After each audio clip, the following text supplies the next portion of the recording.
기도하고 말씀 생각하겠습니다. 사랑과 은혜가 풍성하신 하나님 아버지 감사합니다.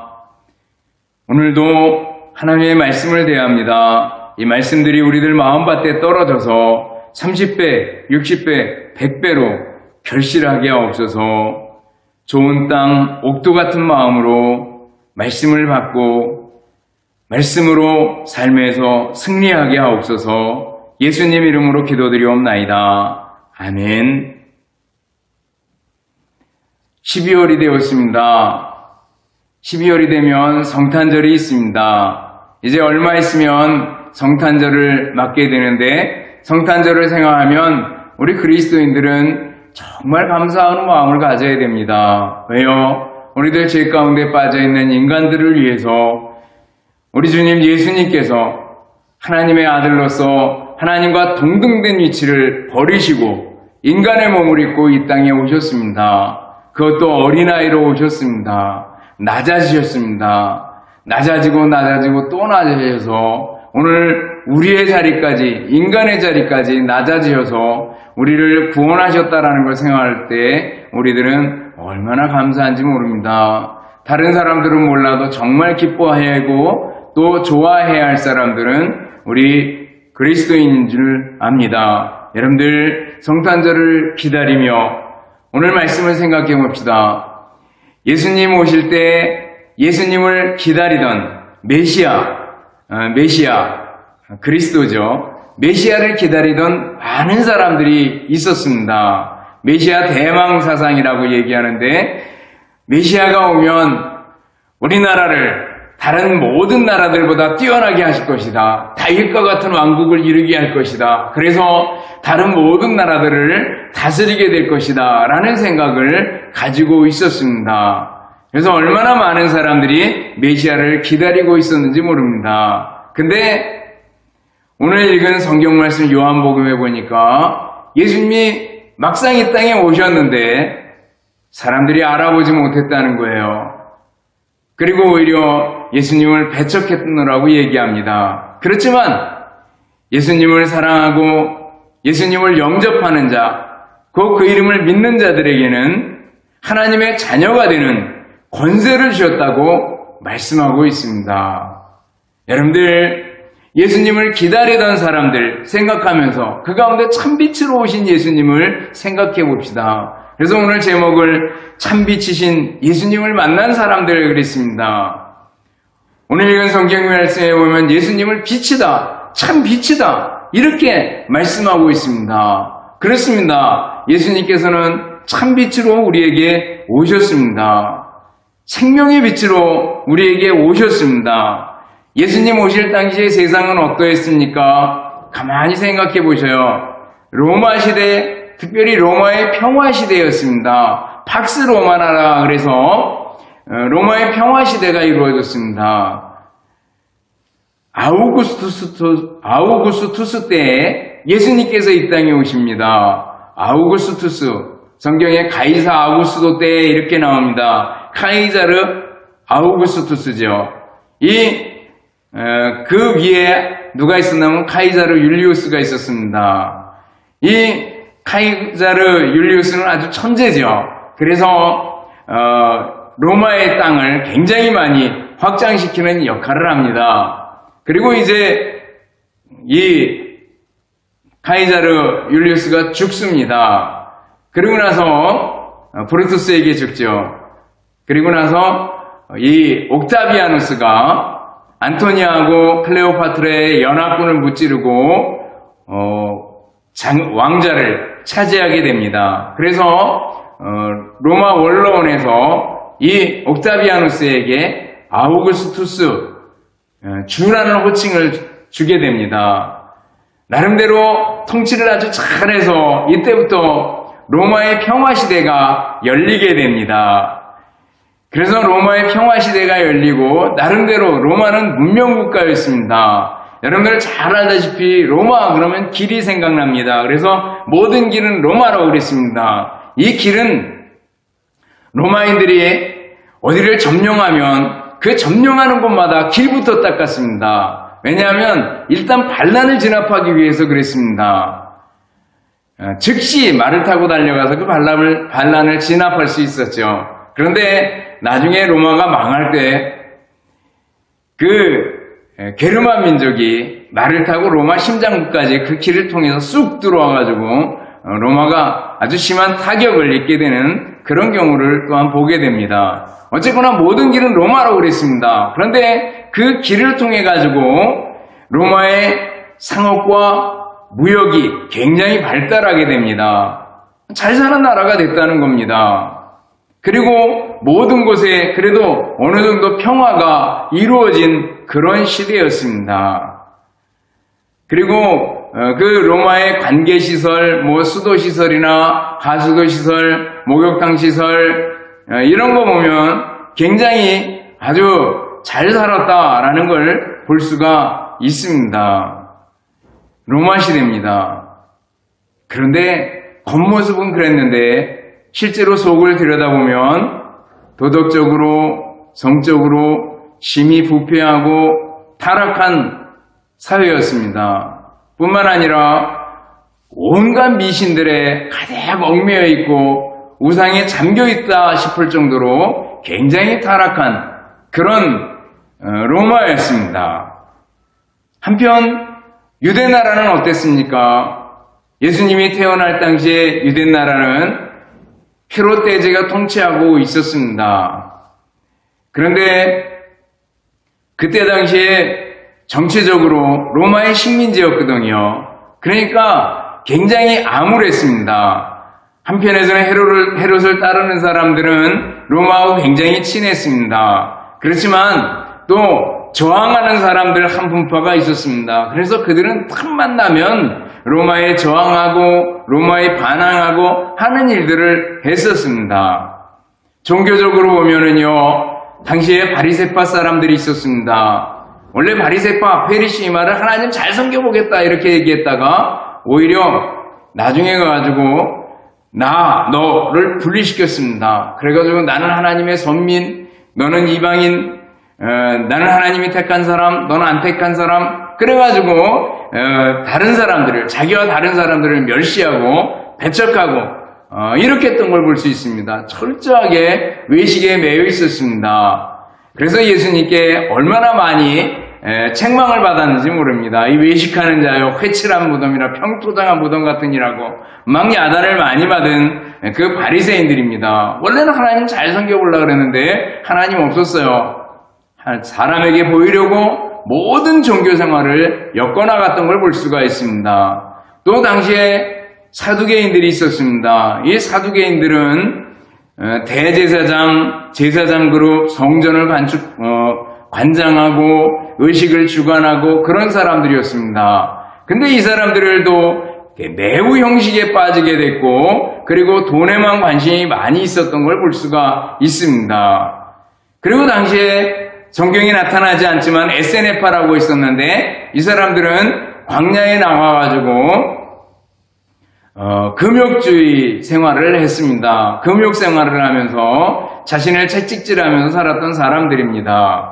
그런데 이 모든 분파나 종교적인 분파나 이런 부분이 형식과 외식에 흐르게 됐고 결국 하나님과 거리가 멀어져 있었다는 걸 알 수가 있습니다.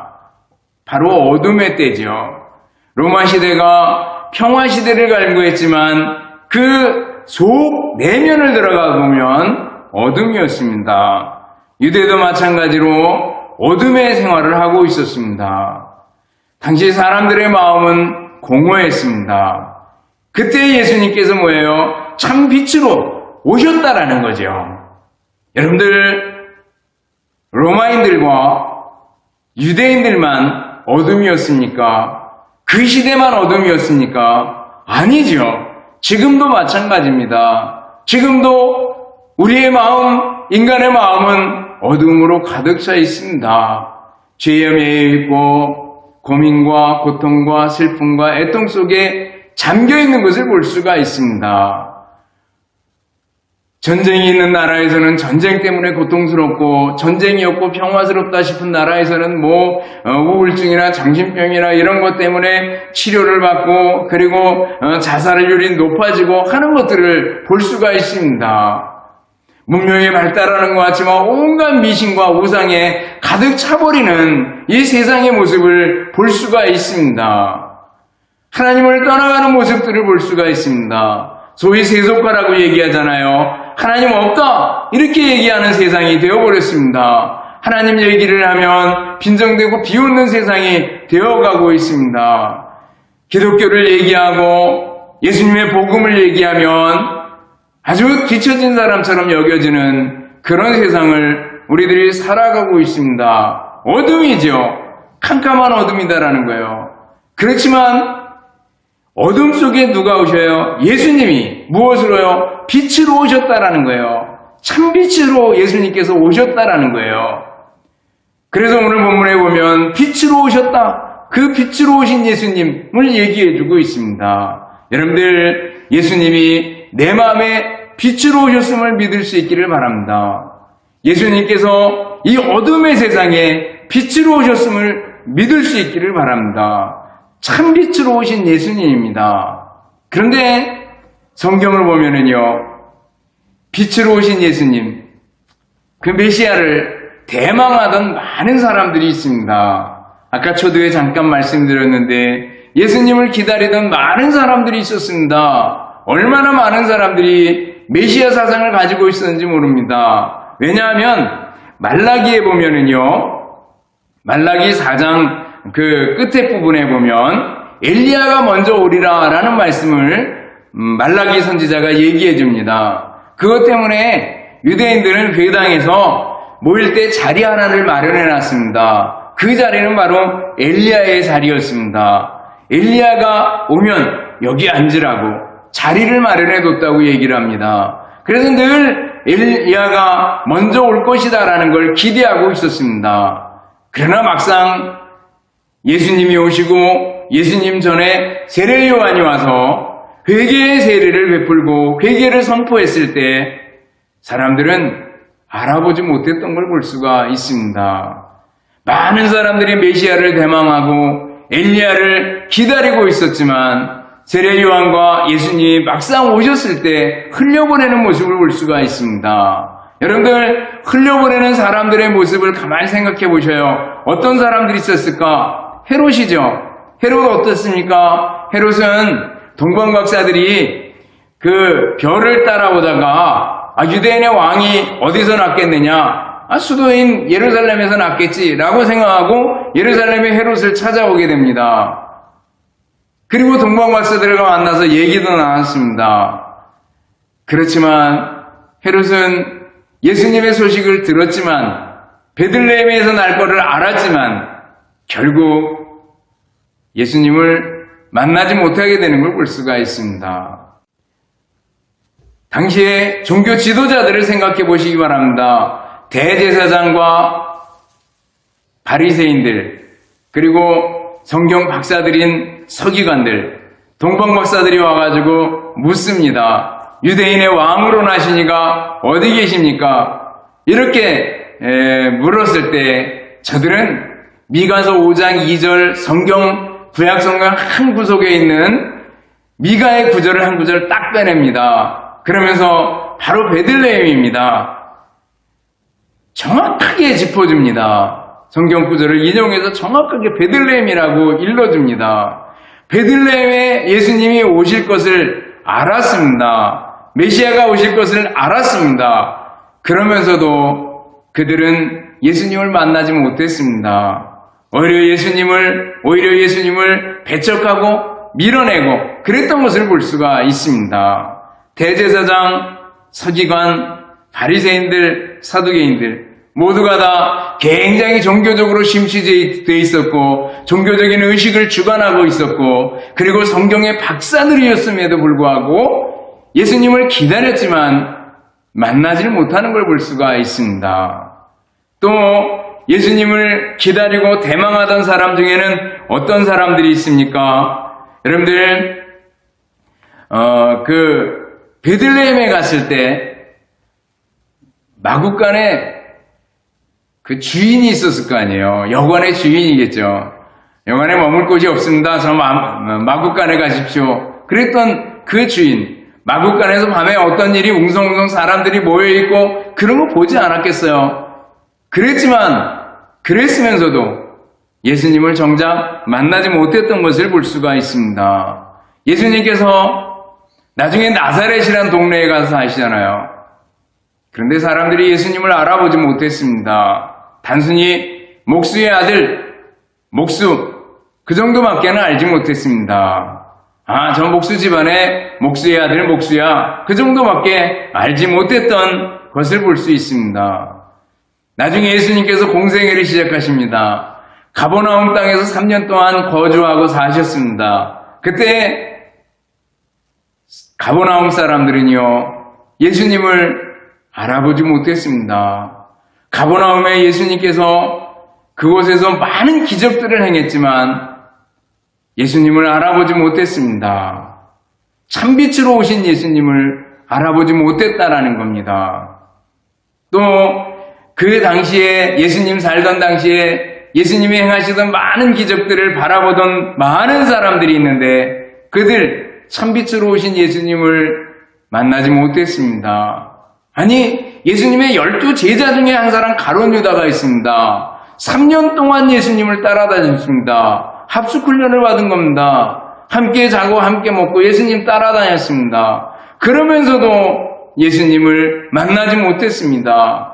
참빛이신 예수님을 만나지 못했던 가룟 유다였던 것을 볼 수가 있습니다.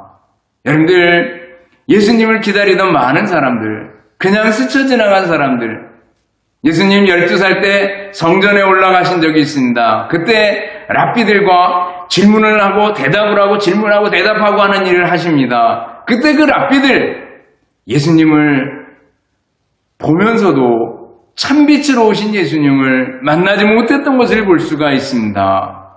예수님께서 예루살렘에 가셨을 때 많은 사람들이 예수님의 모습을 봅니다. 그랬지만 참빛으로 오신 예수님을 만나지 못하고 그냥 흘려보내는 것을 볼 수가 있습니다.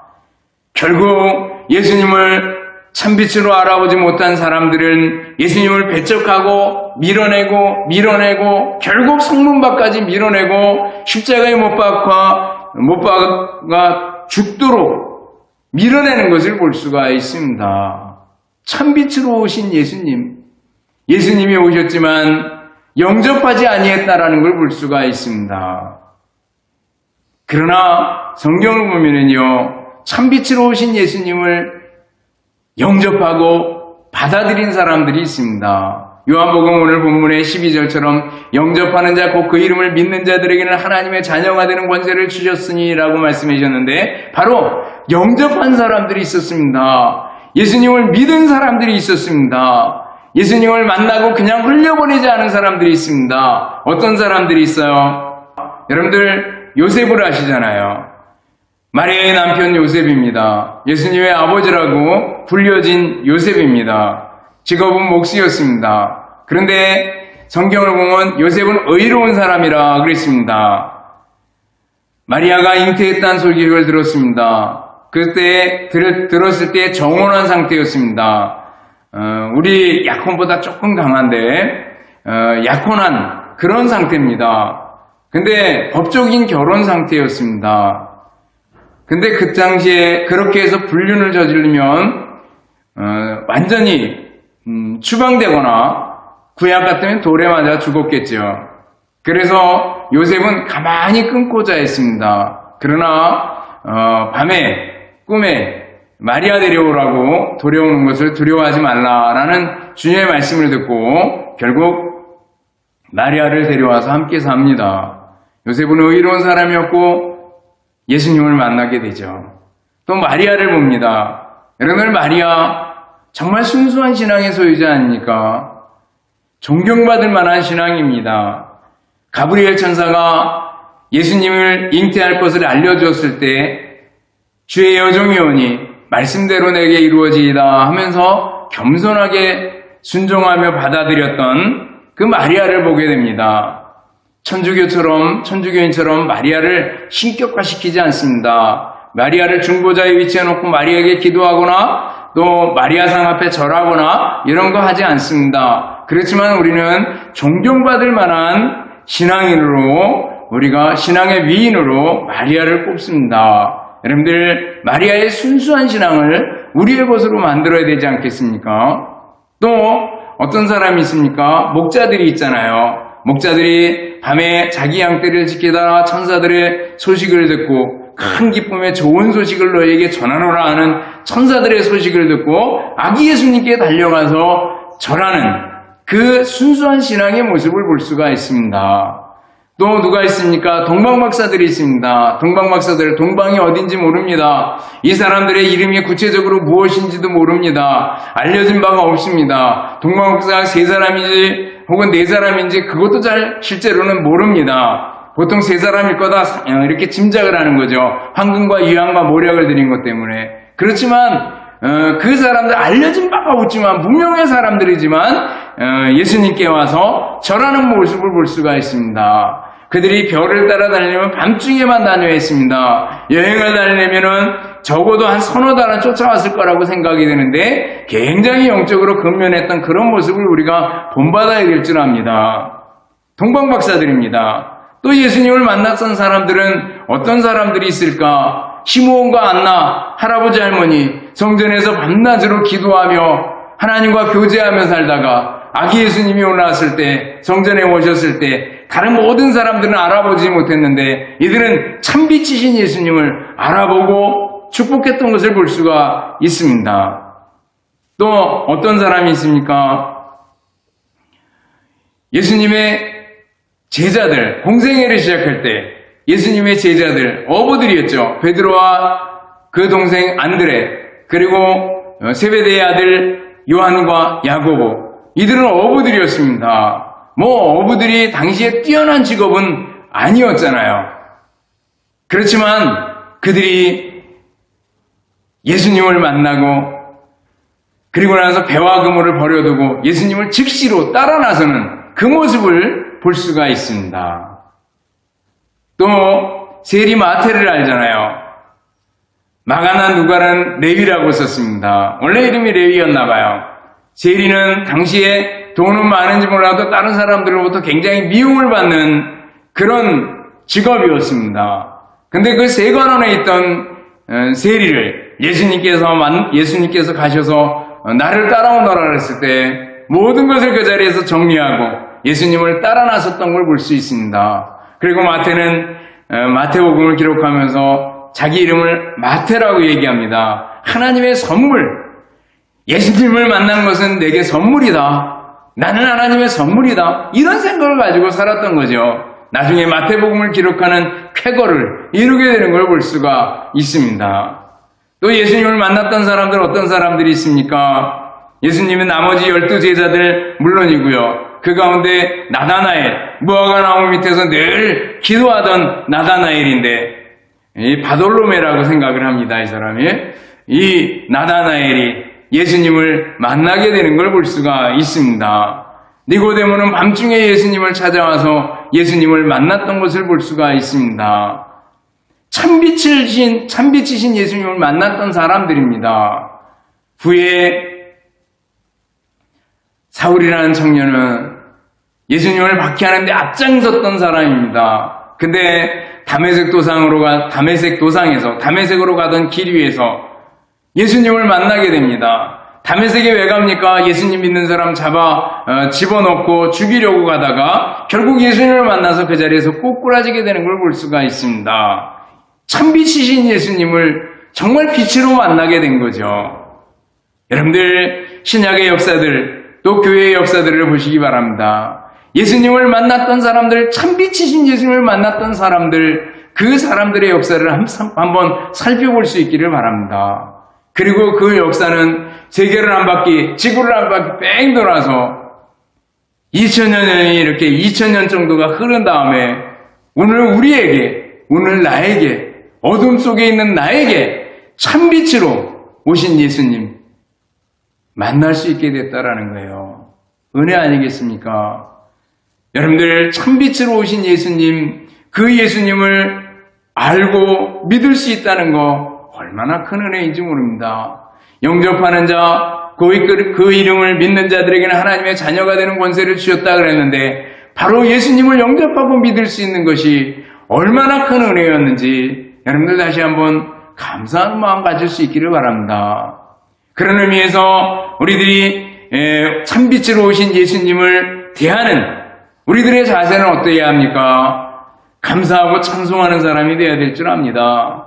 성탄절이 다가오는데 성탄절에 정말 기뻐하고 감사하고 찬송할 사람들은 바로 우리 그리스도인들입니다. 여러분들 주님을 향해서 감사하고 찬송하는 사람이 되어야 될 줄 압니다. 찬송을 잃어버리진 않았습니까? 올해는 코로나 때문에 많이 어려웠습니다. 그래서 점점 우리의 찬송 생활이 약해지지는 않았는지 한번 돌이켜볼 수 있기를 바랍니다. 또 교회에 모이는 거 대면 비대면 그래가지고 자꾸 비대면으로 하라고 얘기를 합니다. 그러나 이 일이 언제까지 갈지 몰라도 그러기 때문에 찬송을 잃어버리지는 않았는지 여러분들 찬송하는 사람이 될 수 있기를 바랍니다. 감사하고 찬송하는 사람이 될 수 있기를 바랍니다.